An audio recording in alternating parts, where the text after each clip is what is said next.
Hello, everybody, and welcome back to Shadows of Sovereignty, Venezuela's crisis, and the quest for peace. In today's episode, everybody, we will be examining Venezuela's ongoing humanitarian and political crisis. Well, to preface this conversation, this crisis is definitely no small ordeal. Being once one of the wealthiest nations in Latin America with one of the largest oil reserves in the entire world, Venezuela now faces severe chaos resulting in the massive migration of its citizens. That's just terrible. Millions of Venezuelan residents and citizens have fled their home country out of the desire for a better and more sustainable and happy life. These people are not living great lives over there with the pure corruption and utter chaos going on. Despite possessing the largest oil reserves in the world, Venezuela's humanitarian and economic crisis hint at more severe political and economic unrest. It's important to know that we'll also examine how Venezuela's colonial past continues to impact its present situation, even far after the origins of this chaotic crisis. Drawing on Aníbal Quijano's influential work, Coloniality of Power, Eurocentrism, and Latin America, we'll discuss how colonial legacies have influenced Venezuela's history and continue to shape its present challenges. Quijano's ideas reveal why Venezuela continues to struggle so profoundly despite its abundant natural resources. We'll explore how these historical influences continue to affect economic policies and international relations today. Moreover, how does Venezuela's political and humanitarian crisis reflect the broader themes of sovereignty, human rights, and international intervention seen in other global conflicts? Who's affected? How are they affected? And to what extent? Join us, folks, as we explore how colonial legacies continue to shape the political and humanitarian challenges faced by Venezuela today and how these issues resonate with global struggles for sovereignty and human rights. Alrighty, hello everyone. I'm Luke, and today I'm joined by my outstanding co-hosts, Xiaofeng Lin and Luca Bressloff. Say hi, guys. Hello. All right, so today the three of us are very excited. We will be uncovering the intricate, multifaceted layers of Venezuela's ongoing crisis by looking at the political leadership that has shaped the country's recent history. We hope to enlighten you all on the harsh conditions many have and continue to face. Situations that, must I say, nobody should endure. Going on, though, our adventurous journey begins with the infamous Hugo Chavez. Chavez, who came to power in just 1999, even though there was great discontent with the existing politics, uh, proposed various reforms. Some of these reforms include the expansion of social welfare and increasing the state's control. This act in particular gained quick support from the public as it heavily benefited them. But it's also important to note that this was helped and funded by the Venezuelan oil reserves. And at this time, political unrest contributed to oil prices universally increasing, and economic opportunity for Venezuela to just capitalize on.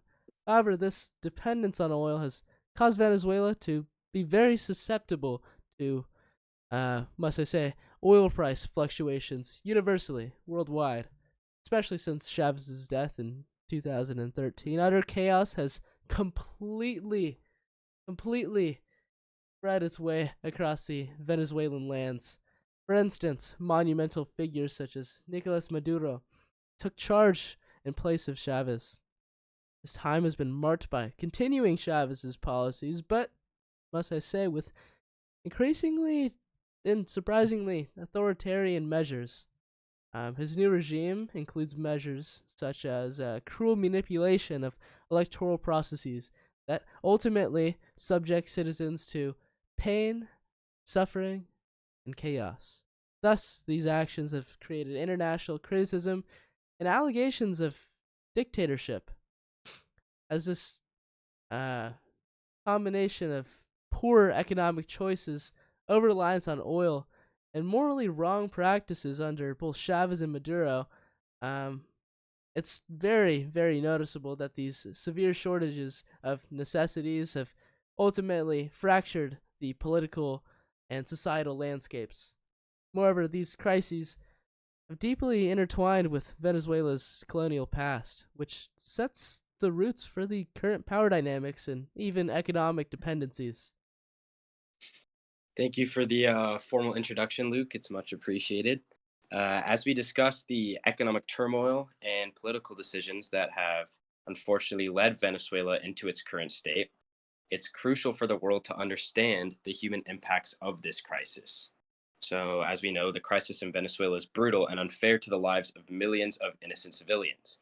And according to recent data from World Vision, about 4 million people are still residing in Venezuela will require food assistance through November 2023. 4 million people is no small number. That is 4 million individuals with lives, families, and futures that are all being impacted. In discussing the required food assistance, there is no guarantee that all these individuals are receiving the proper amount of care.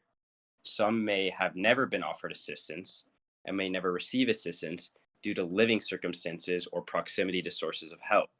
Additionally speaking, the Venezuelan economy has suffered greatly from years of hyperinflation, widespread corruption, and even poor economic management. This is particularly true in light of the drop in oil prices and the inadequate government divestments. For better reference, one World Vision employee pointed out that Venezuela migration is Latin America's biggest humanitarian crisis. This mass exodus isn't just a statistic, these are valuable lives.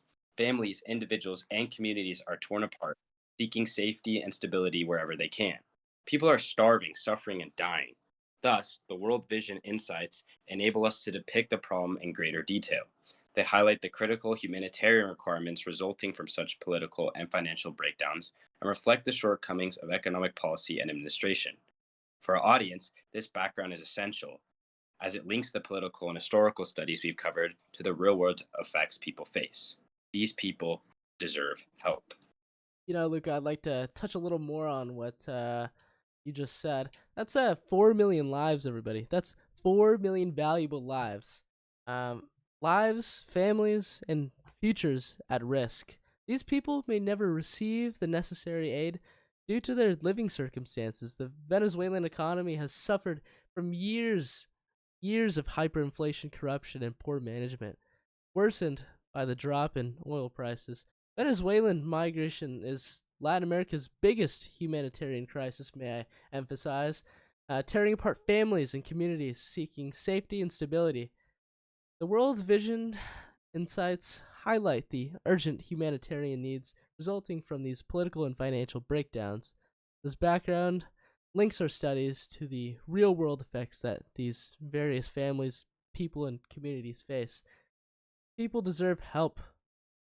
And going a little further, a reporter from Sage Journals by the name of Don Mary Paley says the Venezuelan economy has contracted by 65%, the largest contraction outside of war in 45 years. This has resulted in one of the worst humanitarian crises that this hemisphere has ever seen. And kind of going off of what she'd said, the economic contraction has exacerbated the dire living conditions for all Venezuelans, or most Venezuelans, leading to severe shortages of food, medicine, and essential services. All terrible things. The United States Food and Agriculture Organization reports that the undernourishment rate has quadrupled since 2012, leaving millions vulnerable to hunger and malnutrition. The UN also estimates that 300,000 people's lives are at risk due to limited access to medical treatments and life saving medications. That is terrible.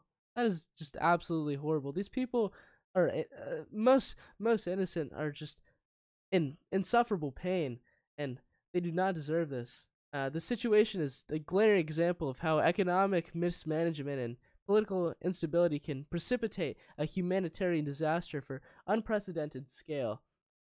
For our audience, understanding these statistics is crucial to comprehending the gravity of what is going on. It is not merely a matter of political failure, It is more so catastrophe that affects health, safety, and the dignity and identity of millions. These individuals are not just members, they are not just numbers in a community.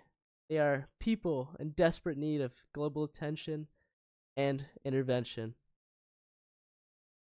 To fully understand the Venezuela's crisis, we must look beyond the recent events and consider the historical frameworks that shapes the present.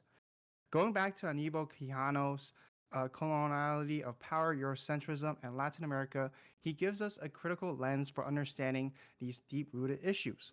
For example, Quijano argues that the social classification of the world's population around the idea of race, a mental construction that expresses the basic experience of colonial domination, pervades the more important dimension of global power, including its specific rationality, Eurocentrism. His analysis is significant as it demonstrates the colonial legacies that have been established, as well as the racial hierarchies and the economic dependencies that continue to occur today. Moreover, he highlights how these issues influence and continue to influence Venezuela's current economic and political challenges. Thus, under his framework, the crisis in Venezuela can be seen as a manifestation of his historical coloniality of power that Quijano describes.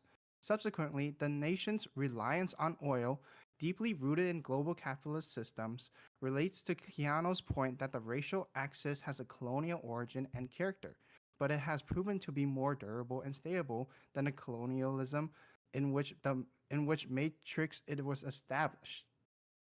This dependency on oil has made Venezuela vulnerable to changes in the global markets and economic instability. Venezuela's heavy reliance on oil is a legacy of colonial resource extraction, perpetuating economic dependencies within the global capitalist system. This dependency makes the country vulnerable to global oil price fluctuations, causing economic instability. Quijano's analysis reveals that this is a modern form of colonial exploitation.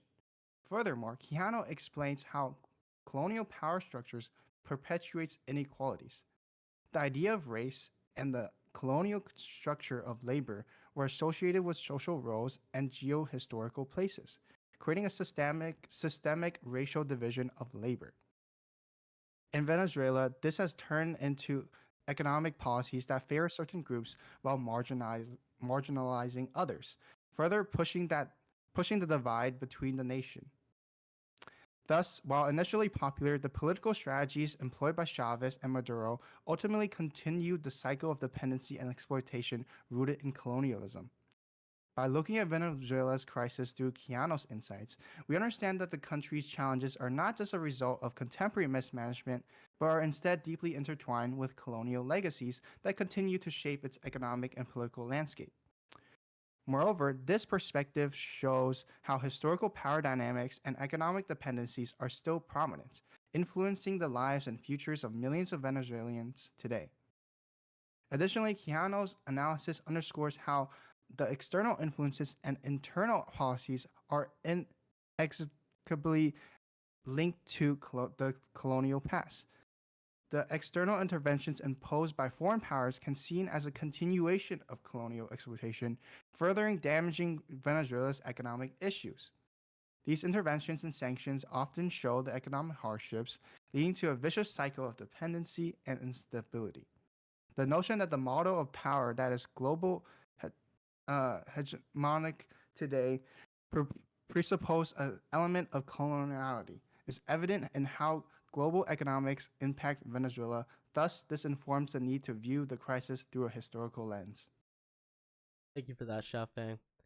Now, must I add, as Stuart Hall explains in The West and the Rest, Discourse and Power, the discourse of the West gives knowledge about other societies in ways that reinforce Western dominance. Moreover, Hall describes how discursive strategies involve forming knowledge, or so-called knowledge, through language, creating differences in, quote, truths that benefit those in power.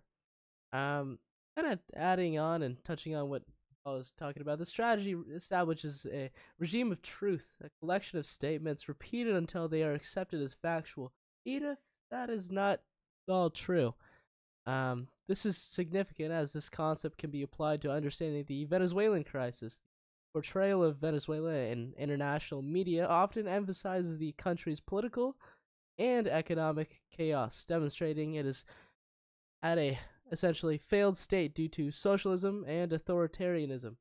Thus, this narrative can be further and more deeply explicated as these historical and structural issues that were created in colonialism and global economic dependencies. For example, the depiction of Venezuela's crisis as solely a consequence of Chavez and Maduro's policies ignores how centuries of colonial exploitation and the addition of Western capitalist structures have shaped its current issues. Um, Furthermore, the international discourse surrounding Venezuela, similar to the regime of truth that Hall describes, simplifies the complexities of its crisis into a understanding of democratic capitalism instead of an authoritarian socialist regime. Simplification ignores the impact of foreign interventions that ultimately lead Venezuela's economic challenges and the narrative constructed by Western powers, and how they often fail to acknowledge their role in getting past these crises. Instead, they blatantly blame or place blame completely on the Venezuelan government. Thus, by applying Hall's analysis, we can see that knowledge produced about Venezuela and Western discourse serves to maintain global power dynamics, highlighting that Western capitalist societies are seen as superior. This perspective is important as it perpetuates a cycle of misinformation and misunderstanding, which ultimately hinders genuine efforts to address the key causes of Venezuela's crisis, finding sustainable solutions. And that wraps up today's episodes of Shadows of Sovereignty.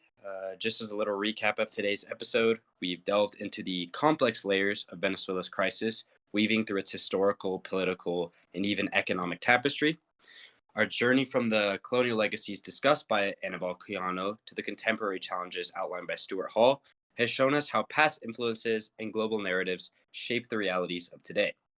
Moreover, drawing on Quijano's coloniality of power, we've seen how Venezuela's dependencies on oil is not just an economic strategy, but more of a continuation of colonial patterns of exploitation and racial division. These historical frameworks help us understand why Venezuela faces such profound struggles despite its abundant resources. Quijano's insights also compel us to look beyond simple economic mismanagement or political turmoil and consider deeper systemic issues rooted in colonialism and perpetuated by global power dynamics. Similarly, Stuart Hall's analysis of Western dominance in the discourse about nations like Venezuela challenges us to scrutinize the narratives we consume. Moreover, the international portrayal of Venezuela often simplifies complex crises to fit a broader agenda, overshadowing the nuanced factors that contribute to the nation's current state. Hall urges us to question these regimes of truth and recognize the role of such narratives in maintaining global inequalities. Indeed, these scholarly perspectives are crucial for a fuller understanding of Venezuela's situation today. They highlight the historical continuities and their impacts and underscore the importance of addressing these legacies and seeking solutions. As we reflect on today's discussion, let's all consider how these insights might inform our views on other global crises. The patterns in Venezuela are not isolated, but part of a larger global fabric of colonial impacts and power dynamics. Understanding this can thus lead to more informed, compassionate, and effective responses to such crises. And to our audience, we urge you to engage critically with the stories you hear, looking for the underlying causes and broader implications. Think about how history shapes the present and consider what might be obscured by mainstream narratives. This approach will deepen your understanding and enhance your ability to contribute thoughtfully to conversations about global issues.